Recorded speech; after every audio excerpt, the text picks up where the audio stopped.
আমার বয়স মাত্র ১৬ বছর। বয়স কম হলে কি হবে, আমি দেখতে অনেক সুন্দরী ছিলাম। পাড়ার ছেলেরা আমায় দেখে বাজে কথা বলতো। একদিন আমার নানা অসুস্থ হওয়াতে মা নানার বাড়ি চলে গেল। বাড়িতে শুধু আমি আর আমার আব্বু। আব্বু বলল, আজ রাতে তোর রুমে একা ঘুমাতে হবে না, তুই আমার রুমে ঘুমাবি। আমি বললাম, ঠিক আছে আব্বু। তারপর রাতে খিচুড়ির সাথে বাবা ওষুধ মিশিয়ে আমায় খাওয়ালো। তারপর আমার সাথে বাবা সারা রাত ধরে। আমি ভাবতেই পারছি না যে আমার নিজের বাবা মার সাথে। বন্ধুরা, বাকি ঘটনাটি গল্পেই বলছি। আমার নাম কাজল, বয়স ১৬ বছর, ক্লাস 10-এ পড়ি। আমি আমার আব্বু আম্মুর বড় মেয়ে। আমার একটা ছোট ভাই আছে, ওর বয়স ৪ বছর। আমার আম্মু আমার আব্বুর ৩ নম্বর স্ত্রী। আমার আব্বুর আগের ২ স্ত্রী, তাদের বাচ্চা কাচ্চা নিয়ে আলাদা আলাদা থাকে। আব্বুর প্রথম স্ত্রীর ৪টে ছেলে আর দ্বিতীয় স্ত্রীর ২টি। সকলেই আমার থেকে বয়সে বড়। আব্বু প্রতি সপ্তাহে ২ দিন করে আমাদের বাড়িতে থাকেন। সপ্তাহের বাকি দিনগুলো ওনার অন্য স্ত্রীদের বাড়িতে থাকতে থাকে। বাবার খুব বড় কাপড়ের বিজনেস আছে। আমার বয়স ১৬ বছর হলেও এই বয়সেই আমি দেখতে অনেক লম্বা ও গায়ের রং ফর্সা।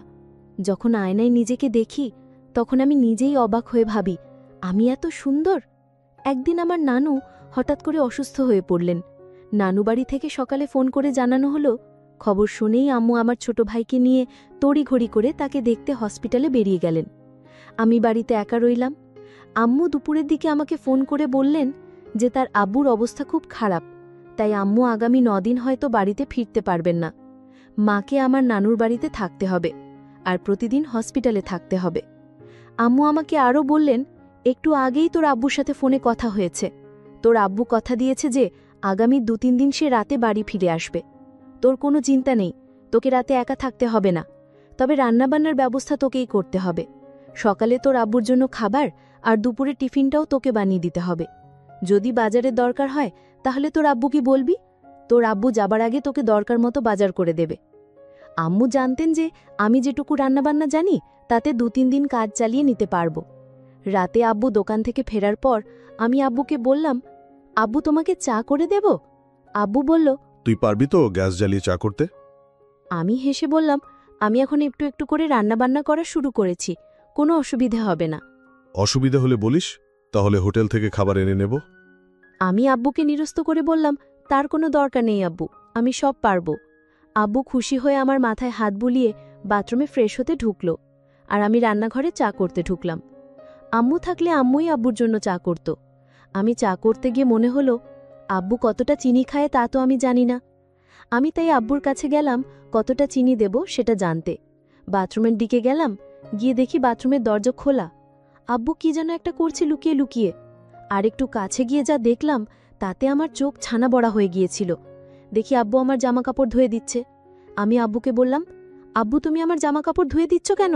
আমি ধুতে পারবো, তোমাকে কষ্ট করতে হবে না। আমি হতবাক হয়ে গেলাম। আব্বুর কাণ্ড দেখে স্মরণ মনে আব্বুকে ডেকে বললাম, আব্বু কি করছো তুমি ওগুলো? ওগুলো থেকে ঘামের গন্ধ বেরোচ্ছে। আব্বু কেমন যেন একটু থুত খেয়ে গেল। আমি যে হঠাৎ এখানে চলে আসতে পারি তা হয়তো ভাবতেই পারেনি আব্বু, কিন্তু আব্বু কয়েক সেকেন্ডের মধ্যেই নিজেকে একটু সামলে নিল। আমি তো আব্বুকে কোনোদিন দেখিনি আমার কাপড় ধুয়ে দিতে। আজকে আব্বু কাপড় ধুয়ে দিচ্ছে। আমি ভাবলাম আম্মু হয়তো বাড়িতে নেই তাই।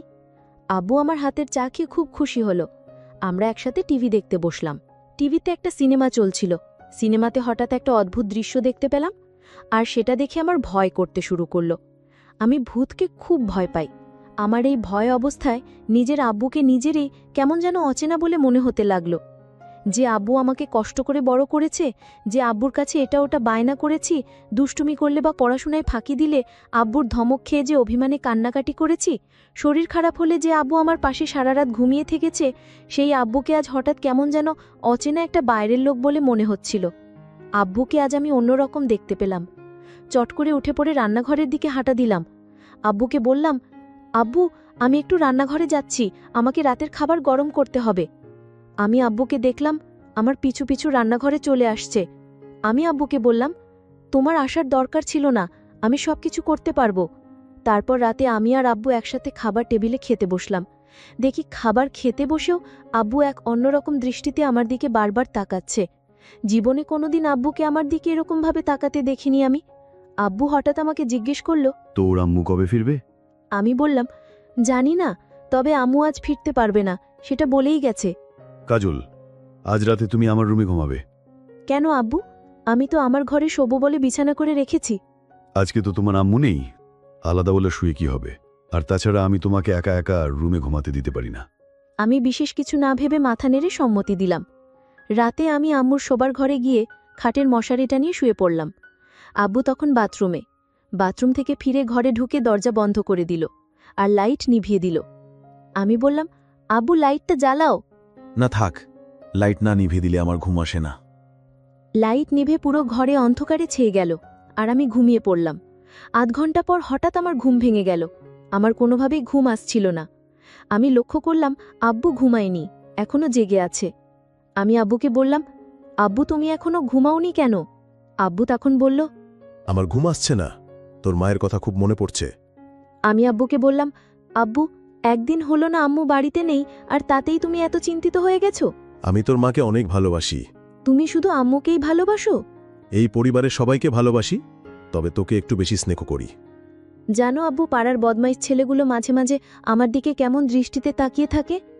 এ কথা বলতেই আব্বু কেমন একরকম অদ্ভুত আচরণ করেছিল, ঠিক বুঝতে পারছিলাম না। তাছাড়া আব্বু আমাকে এখন তুই তুই করে না বলে মাঝে মাঝেই তুমি করে কথা বলছিল। আব্বু তুমি এরকম করো না, তুমি আমার বাবা, আর তুমি আমাকে তুই তুই করে না বলে তুমি তুমি করেই বা কথা বলছো কেন? তোমাকে খাইয়ে পড়িয়ে অনেক স্নেহ ভালোবাসা দিয়ে বড় করেছি। আমি তোমার পেছনে অনেক টাকাও খরচ করেছি। আমি আজ তোমার কাছে এমন একটা জিনিস চাইব, তুমি আমাকে দিবে না বলো? আব্বু তুমি এভাবে বলছো কেন? আমি তোমার মেয়ে, আমি তোমার সব ইচ্ছা পূরণ করতে পারি। আব্বু তখন খুশি হয়ে বলল, সত্যি আমার একটা ইচ্ছে ছিল, সেটা তুমি পূরণ করবে?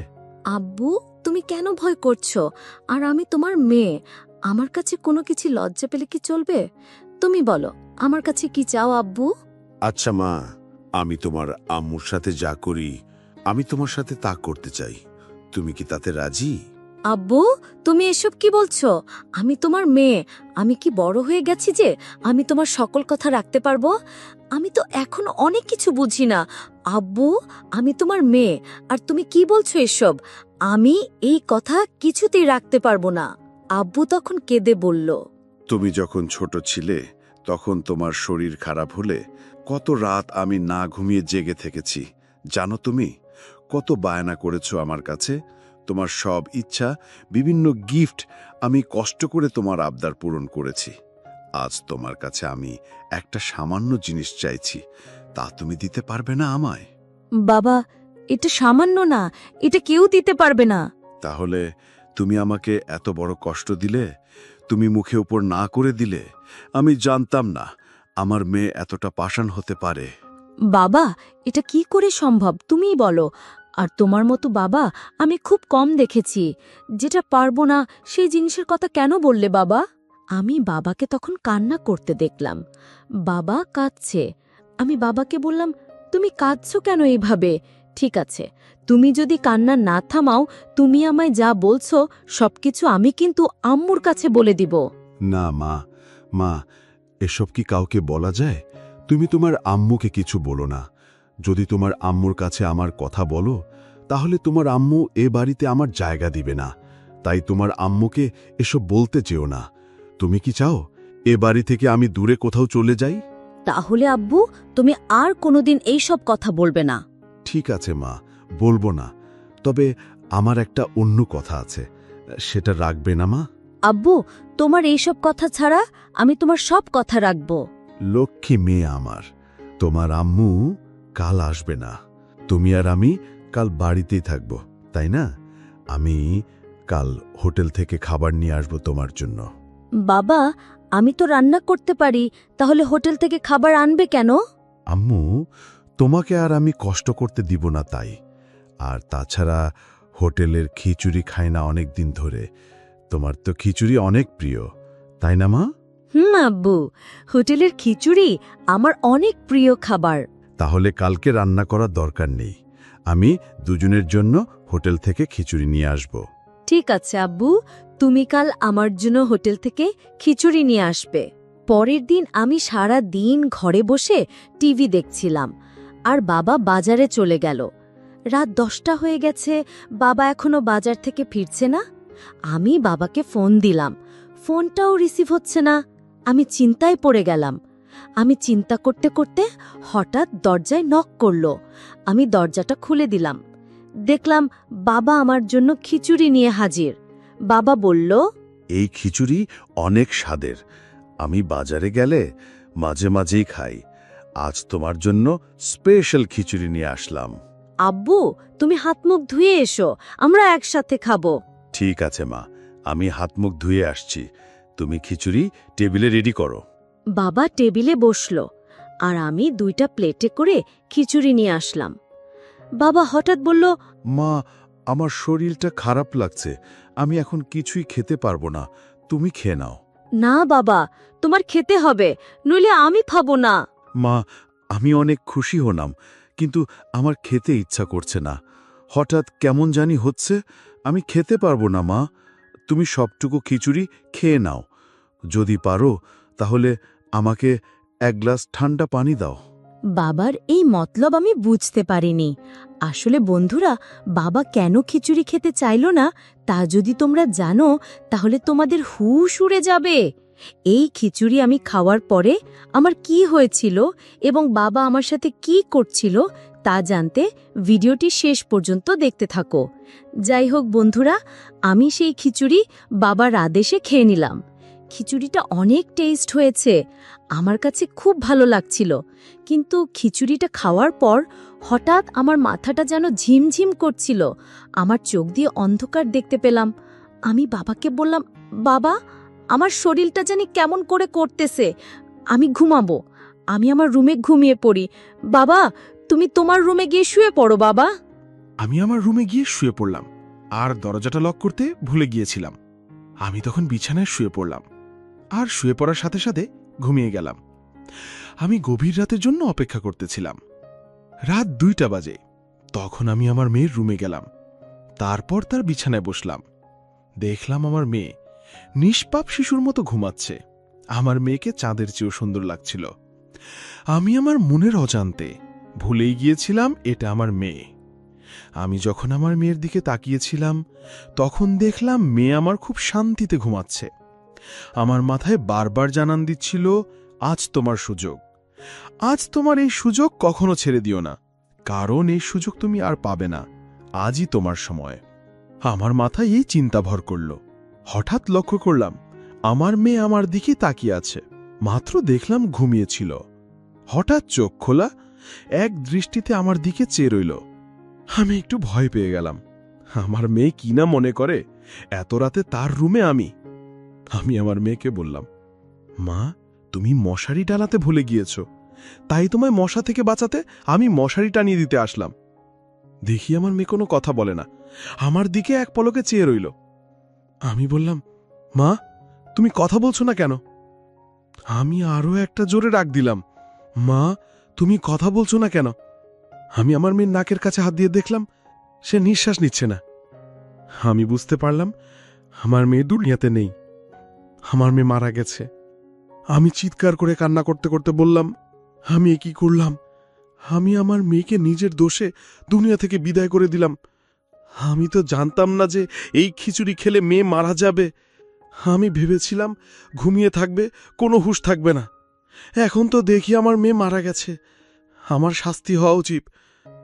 আমি এভাবে চিল্লাতে থাকি আর কাঁদতে থাকি। বন্ধুরা, আজকের গল্পটি এখানেই শেষ করলাম। গল্পটি তোমাদের কেমন লেগেছে? গল্পটি ভালো লাগলে চ্যানেলটি সাবস্ক্রাইব করে পাশে থাকবেন। ধন্যবাদ।